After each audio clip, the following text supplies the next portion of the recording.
kepala kita mempersiapkan hadirat hidup kita untuk menerima firman Tuhan. Sungguh benar ya Allah, di saat-saat kami bimbang dan takut, sesungguhnya hanya firman-Mu lah yang dapat menghibur kami. Di tengah-tengah pandemi ini, betapa banyak dari kami yang hatinya seringkali bimbang. Di manakah pertolongan Tuhan? Kapankah ada penghiburan Tuhan? Dan justru lagu ini sekali lagi mengingatkan kami, karena kemurahan dan kasih karunia mula kami memperoleh hidup. Sekali lagi Tuhan, kami saat ini mau duduk diam, menikmati segala yang Tuhan akan berikan. Karena sesungguhnya firman-Mu adalah roti hidup yang akan memuaskan setiap kami yang lapar dan memuaskan kami yang haus. Terima kasih Tuhan, terima kasih. Saat-saat ini mohon pimpin hamba-Mu yang tidak dapat berbuat apa-apa, jikalau bukan Roh-Mu yang kudus di tengah-tengah kami, membuka telinga dan hati kami sehingga dapat memahami apa saja yang Tuhan kehendaki. Dalam Kristus Yesus, nama yang ajaib dan berkuasa di atas segalanya, kami berdoa dan mempersiapkan hidup kami. Sama-sama kita katakan amin. Silakan duduk Bapak Ibu Saudara. Dalam menghadapi dan menyongsong new normal, sekali lagi saya mengucap syukur atas kesempatan yang diberikan hari ini untuk bisa sekali lagi sharing di mimbar kudus ini. Saya ketahui bahwa ini adalah minggu yang kedua di mana sudah sekian bulan lamanya kita hanya bisa berjumpa di media sosial, ataupun bagi teman-teman juga yang sering mengadakan Zoom meeting bersama. Tentu ini sesuatu angin yang segar saat kita bisa menikmati kehadiran fisik dengan orang-orang percaya lainnya, sama-sama memuliakan Tuhan dan sama-sama bertumbuh imannya. Jadi sekali lagi selama beberapa bulan ke belakang saya ngapain aja ya, tentu bagi teman-teman yang tahu saya ini sudah dikaruniakan anak yang kedua. Jadi bayi perempuan yang sekarang berusia 4 bulan dinamakan Sofia Sefaya atau bijaksana dan berharga. Semoga sesuai dengan namanya ia juga dapat menjadi orang yang bijaksana dan berharga di mata Tuhan.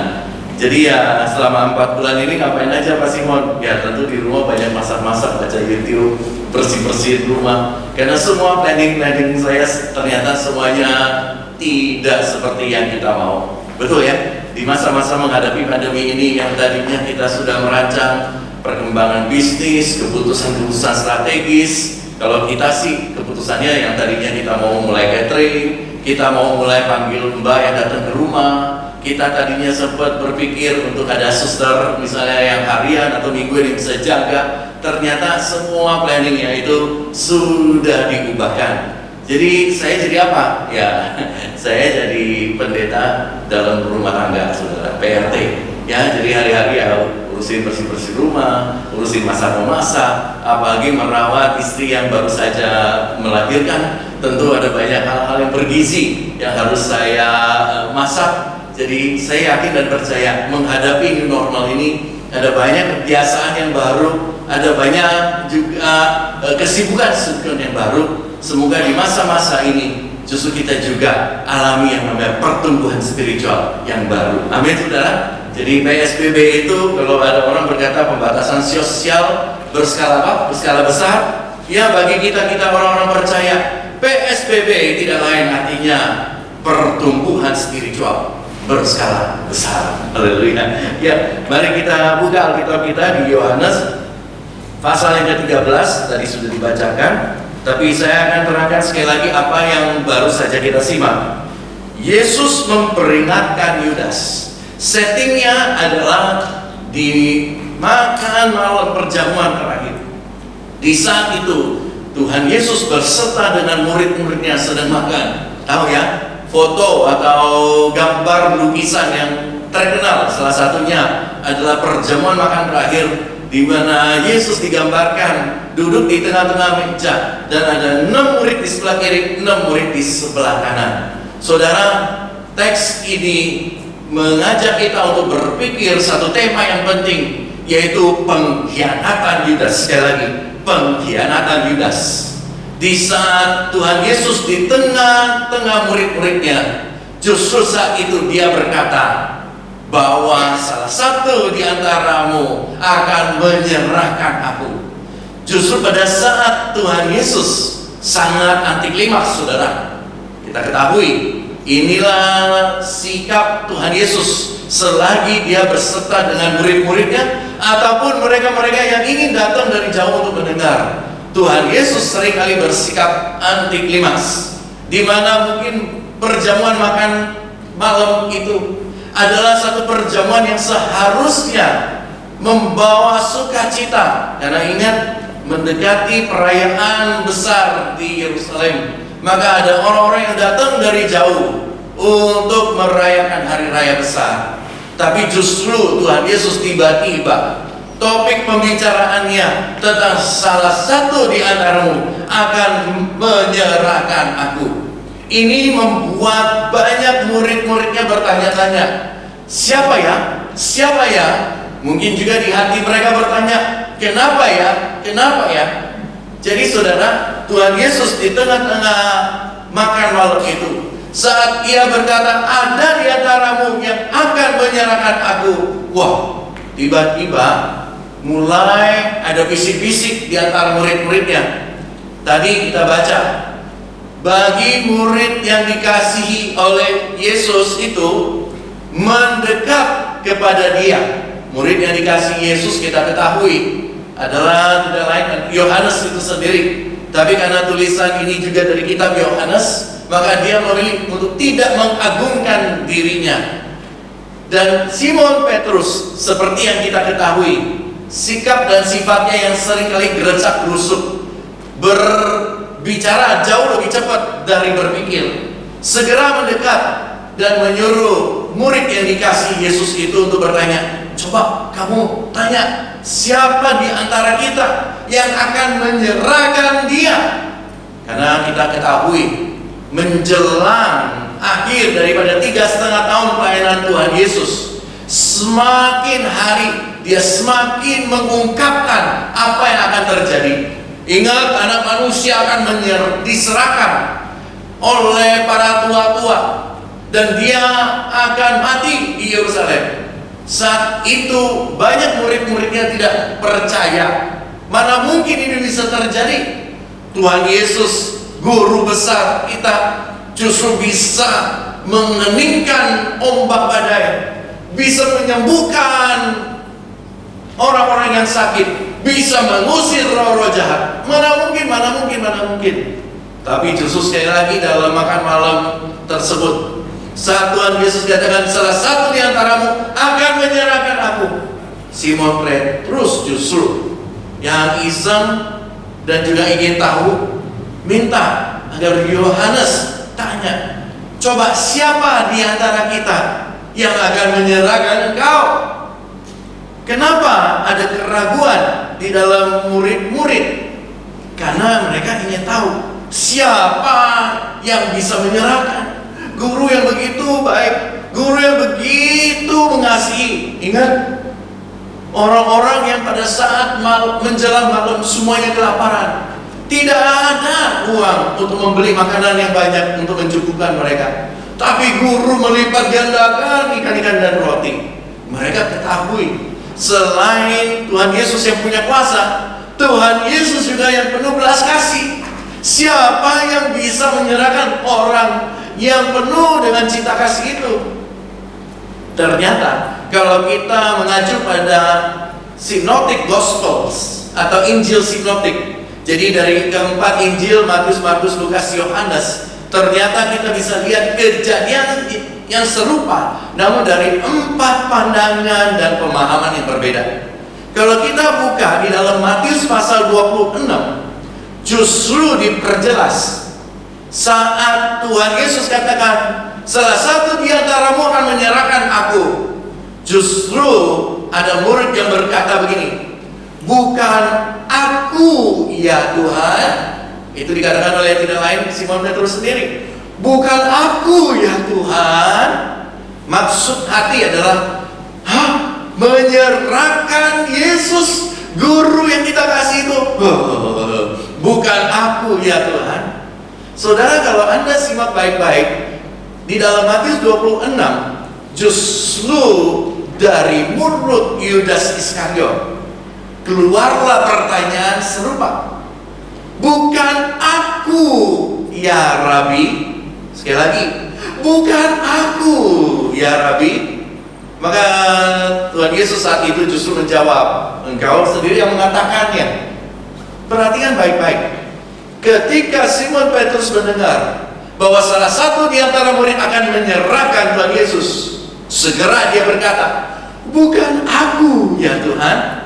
Tapi sebaliknya pada saat Yudas Iskariot mendengar perkataan yang sama, salah satu di antaramu akan menyerahkan aku, ia dengan latah berkata, bukan aku, ya Rabi. Poin yang pertama di dalam pengkhianatan Yesus, di dalam pengkhianatan Yudas kepada Yesus, justru kita lihat satu poin yang penting. Siapa yang bisa mengkhianati dia adalah bagaimana relasi kita dengan Tuhan Yesus. Sekali lagi, siapa yang dapat mengkhianati Yesus justru sangat tergantung kepada bagaimana relasi kita sama dia. Saya kasih contoh dari ungkapan ini. Ketika murid-muridnya berkata, bukan aku, ya Tuhan, mereka melihat Yesus sebagai kurios atau Tuhan yang patut menerima sembah, puji, dan juga penghormatan yang besar. Tapi beda dengan Yudas. Bukan aku, ya Rabi. Berarti ini hanya sebatas apa? Sebatas guru yang mungkin bisa mengajar dengan bijak. Karena di dalam teks lain, Tuhan Yesus ketika dia mengajar, ada begitu banyak berbondong-bondong mau mendengar. Kenapa? Karena dikatakan di dalam Alkitab bahwa Yesus mengajar dengan penuh kuasa. Ada orang hanya melihat Yesus sebagai apa? Sebagai sumber roti-roti dan ikan. Betul ya? Maka kenapa ada teks di dalam Yohanes pasal 6 ayat 66 dikatakan apa? Banyak orang meninggalkan dia. Kenapa? Karena mereka hanya melihat Yesus sebagai seorang yang dapat memuaskan keinginan hatinya. Tidak lebih dari pabrik roti, pabrik ikan yang bisa kapanpun dan dimanapun menyediakan sesuatu yang dia mau. Wah, hati-hati. Kalau Anda melihat Yesus dengan perspektif seperti ini, maka sama seperti Yudas, dengan mudah kita dapat mengkhianati dia. Kenapa murid-muridnya itu pada bertanya-tanya, bukan aku, ya Tuhan, bukan aku, ya Tuhan. Lalu kita tahu teks yang dibacakan selanjutnya adalah Tuhan Yesus sendiri memberikan sebuah tip. Siapa di antara ke-12-mu, dengar baik-baik ya, kepada dia yang aku serahkan roti itu. Dan segera pada saat itu juga Tuhan Yesus kasih roti yang dicelupkan di dalam anggur kepada Yudas. Tapi yang menariknya adalah sampai detik itu murid-murid yang lain pun tidak percaya atau tidak terlintas di pikiran bahwa sebenarnya Tuhan Yesus sudah ungkapkan jawaban terhadap pertanyaan mereka. Siapa yang akan mengkhianati dan menyerahkanmu? Kepada dia yang aku berikan roti. Lalu segera itu dia memberikan roti, dan roti itu diambil oleh Yudas, dan Yudas itu segera berangkat. Sampai di situ tidak ada murid lain yang justru percaya bahwa Yudas yang akan menyerahkan Yesus. Ini yang menarik, yang patut kita pelajari lebih dalam. Kenapa? Karena Tuhan Yesus seringkali mengingatkan di saat dia menghadapi orang-orang Farisi, ahli Taurat, pemuka-pemuka agama yang katanya engkau keturunan ular bludak. Kenapa Tuhan Yesus bisa menghardik mereka demikian? Karena Tuhan Yesus tahu apa yang kelihatan di luar tidak mencerminkan sebenarnya apa yang ada di dalam hati. Perkataan-perkataan yang keluar dari mulut mereka tidak seperti apa yang tersimpan di dalam hati. Maka kenapa Tuhan Yesus seringkali mengingatkan, engkau bagaikan kuburan yang dilabur dan dihias bersih, padahal di dalamnya penuh tulang belulang. Kenapa saya kemukakan ayat ini? Kenapa saya memperingati kita akan ayat ini? Karena sampai detik itu, tidak ada seorang murid yang percaya bahwa Yudas yang diberikan roti itu yang akan mengkhianati dan menyerahkan Yesus. Kenapa demikian? Karena Yudas selama masa-masa dipanggil sebagai murid dan pengikut Yesus, dia itu diberikan kepercayaan sebagai bendahara. Saya coba cari teks-teks sejarah dan juga banyak bacaan-bacaan untuk mencari tahu. Ternyata pada saat 2000 tahun yang lampau, di zaman Tuhan Yesus melayani di muka bumi ini, seseorang jikalau diangkat sebagai bendahara, ya bisa bendahara desa, bisa bendahara kota, bisa bendahara negara, maka sebenarnya dia sudah dipercaya menjadi orang yang kelakuannya baik, yang memiliki integritas, yang punya keluarga yang harmonis, dan juga yang punya kepercayaan masyarakat di sekitarnya. Jadi ternyata Yudas yang selama ini membawa dan mengatur keuangan rombongan tersebut, itu sudah dilihat oleh orang-orang sebagai seorang yang patut dipercaya. Apalagi siapa yang memilih? Tentu kepala rombongan atau Tuhan Yesus sendiri. Tapi ternyata dia justru yang mengkhianati Yesus oleh karena 30 keping perak. Jadi dari sini kita tahu bahwasannya tidak ada murid-murid yang sepenuhnya percaya.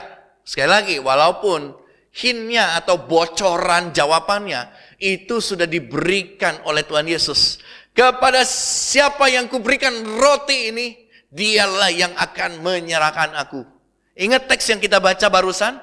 Sampai detik itu pun, waktu mereka lihat Yudas keluar dari ruangan, maka yang ada di pikiran murid-muridnya adalah, oh karena dia bendahara, maka pasti ada tugas dan tanggung jawab tertentu yang diberikan oleh Tuhan Yesus agar dia bisa segera terlaksana. Masih ada kata-kata tambahan yang kita baca. Karena selama ini dia memegang uang kas. Dan mungkin Tuhan Yesus menyuruh dia untuk memberikan sebagian dari uang ini kepada orang-orang miskin. Kenapa ada kalimat orang-orang miskin muncul? Karena selagi melayani bersama-sama, mulut dan perkataan Yudas seringkali mengucapkan hal ini. Masih ingat gak? Waktu seorang perempuan memecahkan minyak narwastu yang mahal itu, apa yang keluar dari mulut perempuan? Apa yang keluar dari mulut Yudas? Mulut Yudas berkata, minyak yang begitu mahal harganya, rela dipecahkan untuk dipakai menyeka-nyeka rambut atas kakinya Tuhan Yesus. Waduh. Lebih baik apa?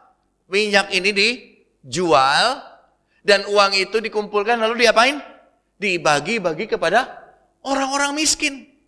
Jadi ternyata selama ini Yudas di mata murid-murid yang lain adalah seorang sosok pribadi yang kaya dan memihak kepada orang miskin. Waduh, luar biasa kan? Poin yang kedua, bicara soal pengkhianatan Yudas, berarti perkataannya seringkali memihak kepada kaum yang perlu dibela. Kaum yang susah. Padahal dia sendiri yang justru mengkhianati Yesus. Jadi poin yang kedua, sebagai peneguhan apa yang saya sampaikan barusan. Apa yang kelihatan di luar. Bahkan boleh saya tambahkan, apa yang diucapkan kata-kata. itu tidak sesuai sama apa yang ada di dalam. Itu poin yang kedua tentang pengkhianatan Yudas. Dan di sini kita akhirnya melihat ada sebuah konflik terjadi. Setuju nggak? Konfliknya apa? Tentu kalau kita bicara soal pengkhianatan Yudas, itu ada banyak teori-teori konspirasi. Ada yang mengatakan begini, wah Yudas itu sebenarnya kalau dipikir-pikir harus diangkat sebagai pahlawan loh. Loh kenapa pahlawan? Buktinya kalau Yudas tidak mensiasati penyerahan Yesus. Dan akhirnya dia ditangkap oleh pemerintahan Roma, diadili dan akhirnya disalib. Bukankah seluruh penggenapan penebusan Yesus tidak mungkin terjadi? Apalagi kalau dipikir-pikir. Ya ini sekali lagi ya, teori-teori konspirasi yang mencoba berpikir di luar pemikiran lazim. Kalau dipikir-pikir harusnya juga Yudas itu disebut-sebut pahlawan. Kenapa? Karena telah lewat 2000 tahun. Dia selalu disangkakan sebagai orang yang mengkhianati. Tidak ada orang yang, coba saya mau tanya, ada di sini yang mau namain anaknya Yudas gitu? Padahal Yudas ada dua ya Pak ya. Yudas yang baik sama Yudas yang mengkhianati ya. Tapi sampai hari ini ya, dalam masa-masa pelayanan saya ya 16 tahun, belum ada saya bilang anak yang dinamakan Yudas. Kita tahu kenapa? Karena tidak mau disamakan sama orang yang pernah mengkhianati Tuhan kita. Wah, harusnya kita memberikan dia medali dong. Bahwasannya dia selama ini namanya nama buruk. Padahal oleh karenanya Yesus akan diserahkan dan menggenapi semua rencananya. Tentu ini merupakan sebuah konflik yang seringkali justru dikemukakan oleh mereka-mereka yang mau menyerang iman kekristenan. Dan akhirnya sebuah pertanyaan itu muncul. Kalau Tuhan tahu siapa yang akan menyerahkan dia, mengapa Tuhan tidak mengubah keputusan ini? Karena kan begini, Tuhan Yesus sudah tahu bahwa ini Yudas yang kuserahkan roti. Dia yang akan mengkhianati. Kenapa Tuhan tidak mengubah keputusan itu? Kenapa Tuhan akhirnya seperti tentukan tanda kutip dari semula? Saudara-saudara, pada saat Yudas diserahkan roti, ada teks yang barusan kita baca tadi, bahwa saat itu juga iblis merasuki Yudas. Sekali lagi, iblis merasuki Yudas. Pada umumnya banyak orang yang belum mengetahui prinsip-prinsip inti daripada iman kekristenan, atau masih belum menyentuh fondasi-fondasi pilar-pilar penting dalam memahami Alkitab, maka tidak heran banyak Kristen-Kristen mula-mula ya yang mungkin buat saya menganggap mereka bayi rohani, masih berpikir bahwa dunia ini adalah peperangan antara yang jahat dan yang baik. Antara 50% ya kan kuasa yang baik, 50% kuasa yang jahat. Ya terus menerus itu terjadi. Tunggu dulu. Kalau kita lihat di dalam teks ini, saat Tuhan Yesus menyerahkan roti, maka saat itu juga iblis merasuki Yudas. Sebenarnya kalau kita pikir-pikir, ini muncul sebuah kalimat yang akan saya jelaskan tentunya. Maka pada saat Tuhan Yesus menyerahkan roti itu dan diambil oleh Yudas, maka saat itu juga iblis merasuki Yudas. Tanda kutip, sekali lagi tanda kutip. Allah memberi izin kepada roh jahat untuk merasuki Yudas. Tentu kalau kita sekilas mendengar ini ada banyak bantahan dan pertanyaan-pertanyaan lanjutan. Tapi saya mau kasih tahu bahwa konsep ini tidak asing bagi kita-kita yang baca Alkitab. Kenapa? Karena masih ingat kejadian di mana ada roh jahat yang terus-menerus mengganggu Saul. Kalau kita baca di dalam teks dan perikop sebelumnya, dikatakan bahwa ketidaktaatan Saul mendengarkan perintah Samuel sebagai nabi yang memerintah saat itu. Nabi ini juga merepresentasikan kehadiran Allah dan keputusan-keputusan Allah. Ternyata Saul yang sempat diurapi, dinobatkan sebagai raja, tidak mentaati. Dan itu berhadap-hadapan dengan kepemberontakan melawan Tuhan. Apa yang terjadi? Kita baca bahwa ada roh jahat dari Allah yang datang mengganggu Saul. Bahkan ini bukan sekali, tapi dalam perikop itu ada 2 kali muncul. Roh jahat yang dari Allah datang mengganggu Saul. Dan kita ketahui jalan keluarnya waktu itu apa? Akhirnya ada seorang pemuda yang main kecapi. Dan selagi dia bermasmur, roh jahat itu meninggalkan Saul. Siapa dia? Tidak lain adalah Daud sendiri.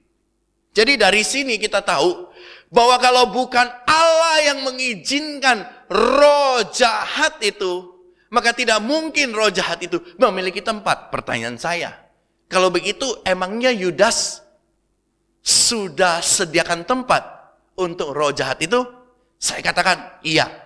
Dari mana saya ketahui? Karena ternyata kalau kita mau meneliti dan membaca keseluruhan daripada keputusan perkataan Yudas selama 3,5 tahun, ternyata kita dapat menggambarkan Yudas sebagai orang yang walaupun ada di tengah-tengah murid-murid yang lain, walaupun pernah disebut sahabat, pernah Tuhan Yesus cuci kakinya, termasuk juga murid-murid yang lain. Tapi nyatanya dia di dalam hatinya sudah ada beberapa dosa.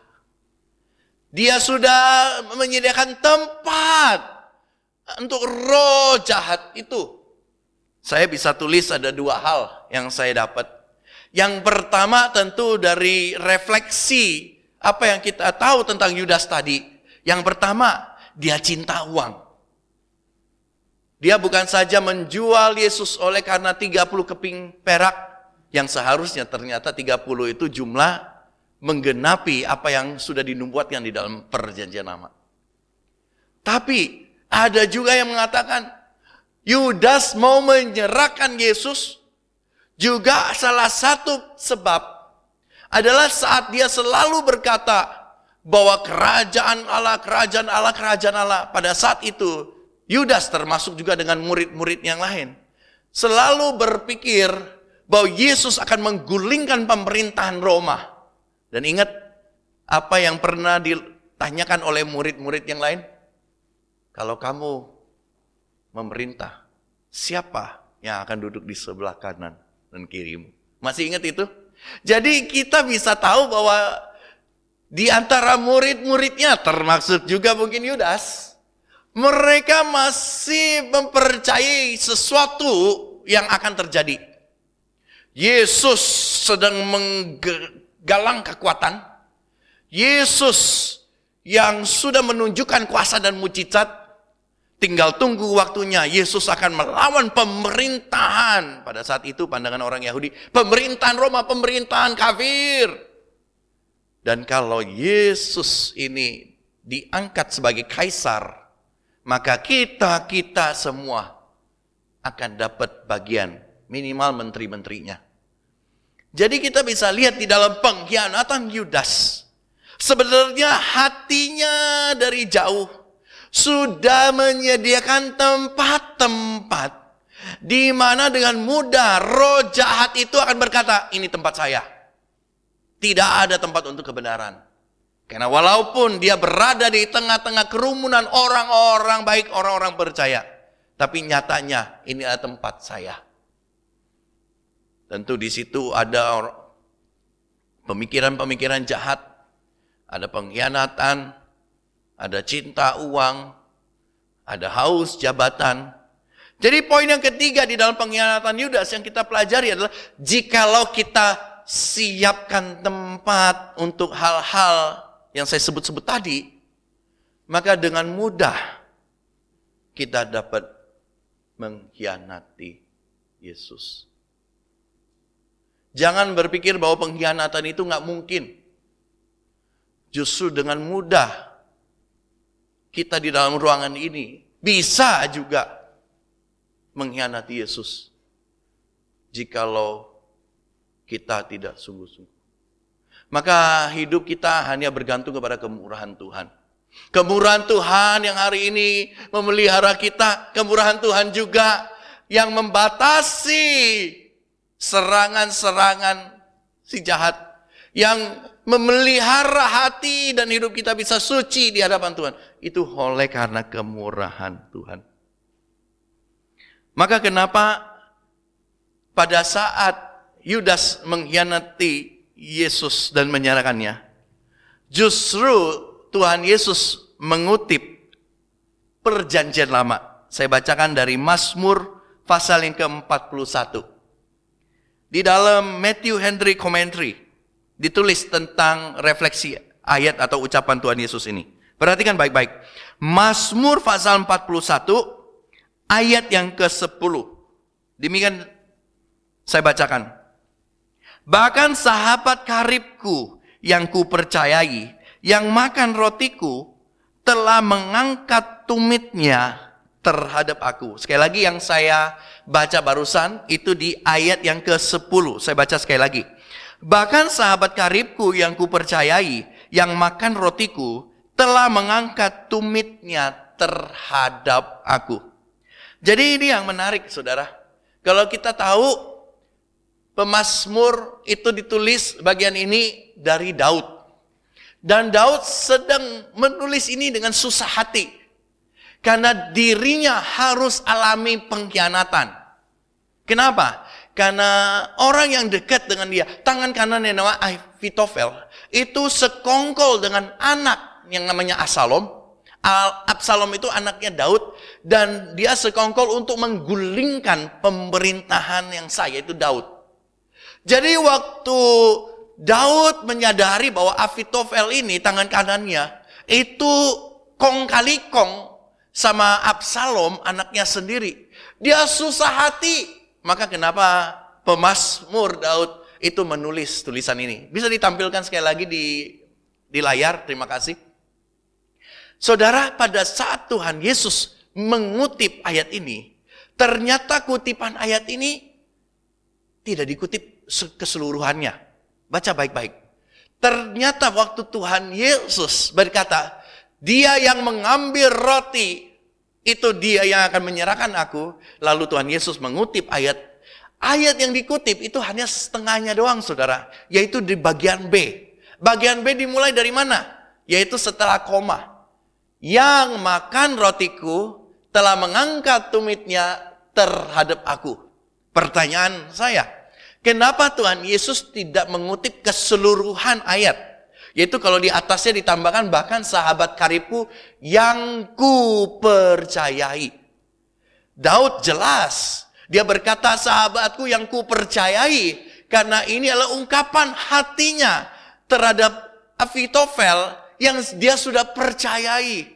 Yang sudah menjadi bagian yang dia sebut apa? Sahabat karibku. Tapi buat Yudas, justru Tuhan Yesus sengaja tidak mengutip keseluruhan ayat ini. Kenapa? Karena sekali lagi, Tuhan Yesus sudah mengetahui bahwa di antara 12 murid yang dia pilih, maka yang namanya Yudas ini tidak bisa disebut sahabat karib. Karena dia tahu bahwa dirinya akan mengkhianati dia. Tentu ini sesuatu yang tidak mudah untuk dipahami. Di dalam teologi ada satu kalimat yang penting dan saya akan bacakan. Foreknowledge is not predestination. Sekali lagi, foreknowledge atau pemahaman yang diketahui sebelumnya, it's not predestination.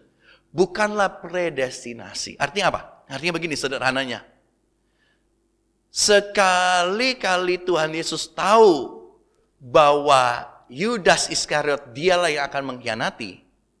Tapi ini bukan sebuah predestinasi atas Yudas bahwa dialah yang ditentukan untuk melakukan. Jadi di dalam konteks itu, seorang teolog Presbyterian, Albert Barnes, berkata begini, It does not mean that Judas was compelled to this cause in order that scripture might be fulfilled. Sekali lagi saya ulangin.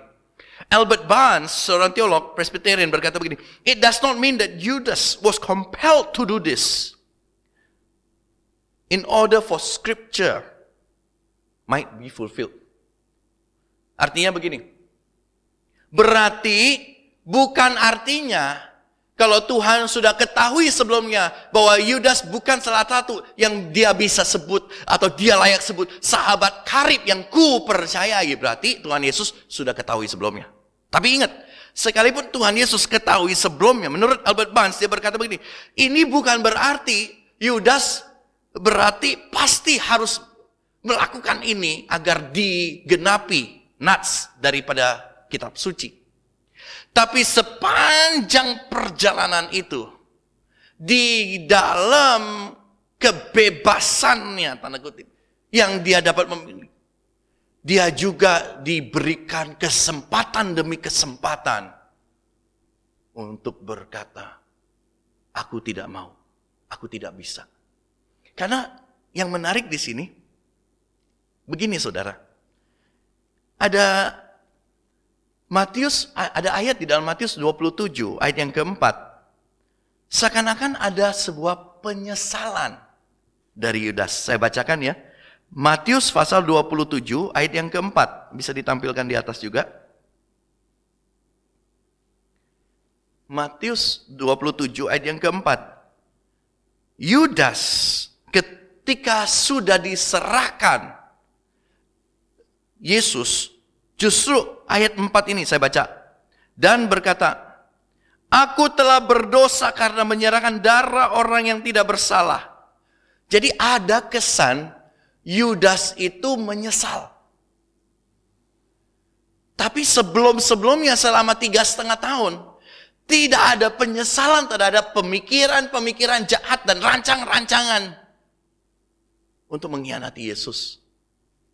Ingat, sebuah keputusan yang diambil itu tentu dari mulanya sudah ada banyak planning.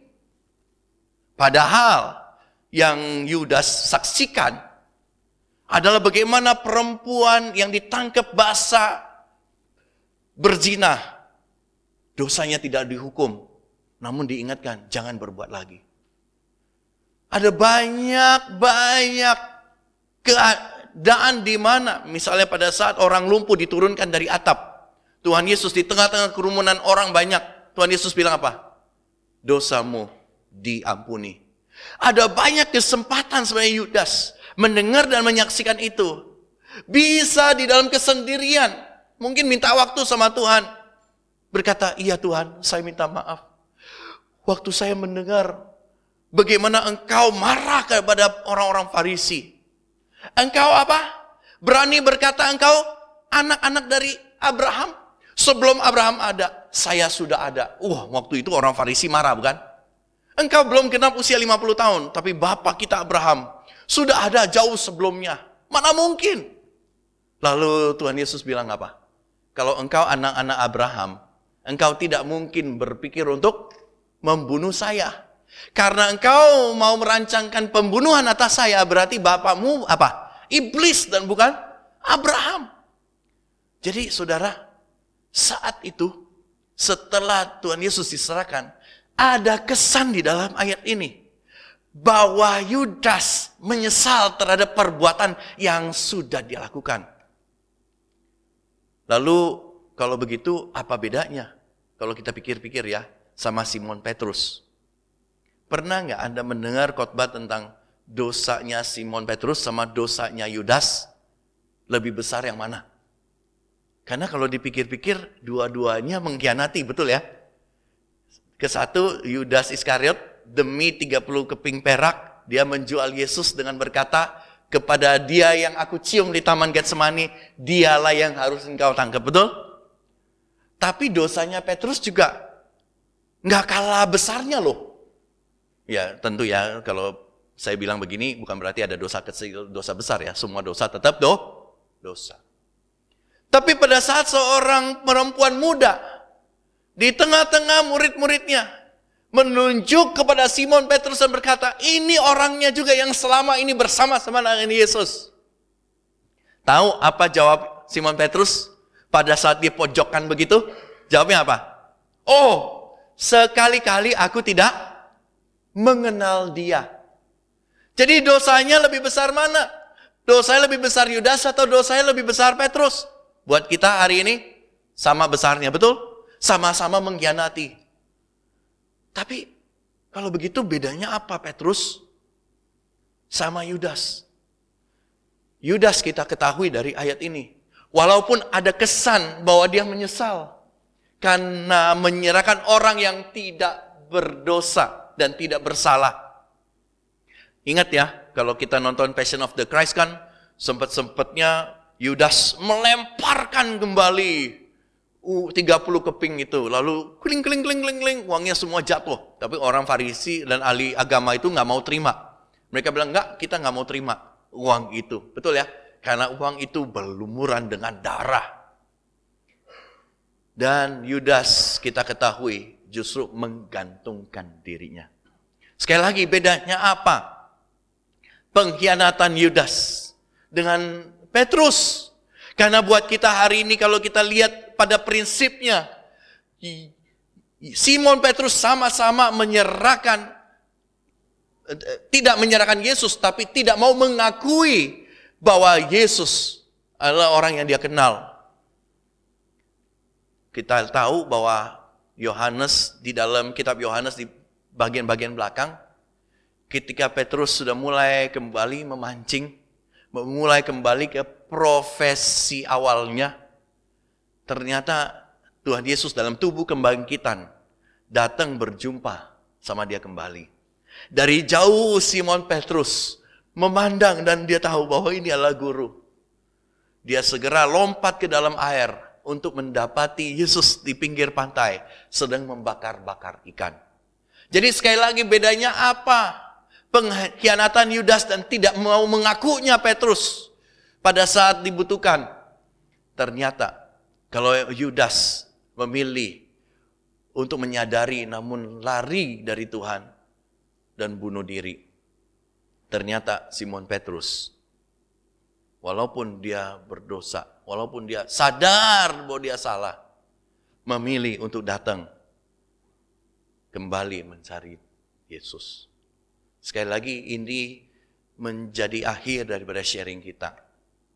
Kalau di dalam sharing kita tahu yang pertama sebagai kesimpulan, ternyata hubungan kita sama Tuhan sangat menentukan apakah kita dapat mengkhianati dia atau tidak.